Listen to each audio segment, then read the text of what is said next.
हनुमान जी को कलयुग का जीवंत देवता माना जाता। शक्ति और अटूट भक्ति के प्रतीक हनुमान जी का जन्म अधर्म के विनाश के लिए रची गई एक दैवीय योजना का हिस्सा था।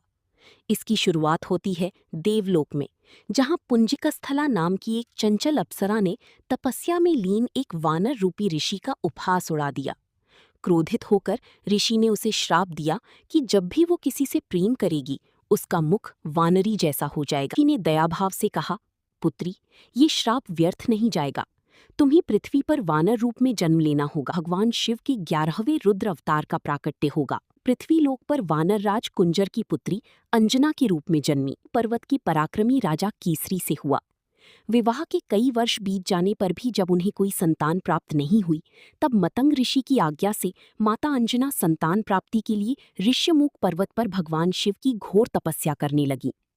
उसी दौरान अयोध्या में राजा दशरथ ने पुत्र कामेष्टि यज्ञ का आयोजन किया था। यज्ञ से प्राप्त दिव्य खीर का एक भाग एक चील झपट कर उड़ गई। भगवान शिव की इच्छा से वायुदेव ने अपनी तीव्र गति से उस खीर को उड़ती हुई चील की चोंच से गिरा दिया, जो सीधी ऋष्यमुख पर्वत पर तपस्या कर रही माता अंजना की खुली अंजलि में जा गिरी। आकाशवाणी के आदेश पर माता अंजना ने उस दिव्य प्रसाद को ग्रहण कर लिया।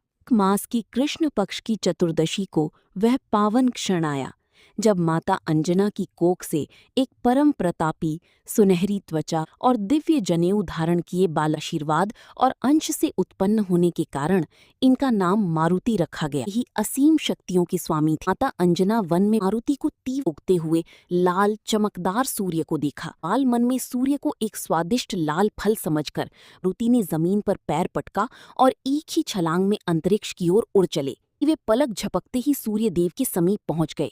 में रख लिया। अंधकार छाने लगा। राहु भी सूर्य को ग्रसने आया था। मारुति ने कोई कीड़ा समझकर भगा दिया। राहु ने देवराज इंद्र से रक्षा की गुहार लगाई। ने सफेद हाथी ऐरावत पर सवार होकर पहुंचे। मारुति ने ऐरावत को खिलौना समझकर उसकी ओर हाथ बढ़ाया तो सृष्टि की रक्षा के लिए इंद्र ने अपनी सबसे शक्तिशाली अस्त्र वज्र से मारुति की हनु यानी ठोड़ी पर प्रहार कर दिया। से बालक मूर्छित होकर पृथ्वी पर गिर पड़ा। यह दशा देख वायु रोक दिया। जीव और पूरी सृष्टि पर पहुंच गई। आने के लिए परम पिता ब्रह्मा जी सभी देवताओं के साथ उस गुफा में पहुंचे, जहां अपने पुत्र वर्ष से बालक मारुति तुरंत जीवित हो उठी।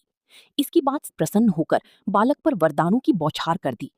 इंद्र ने धारते हुए वरदान दिया कि बालक का शरीर और चूंकि वनु टूट गई थी, इसलिए इन्हें पूरी संसार में हनुमान के नाम से जाना जाएगा।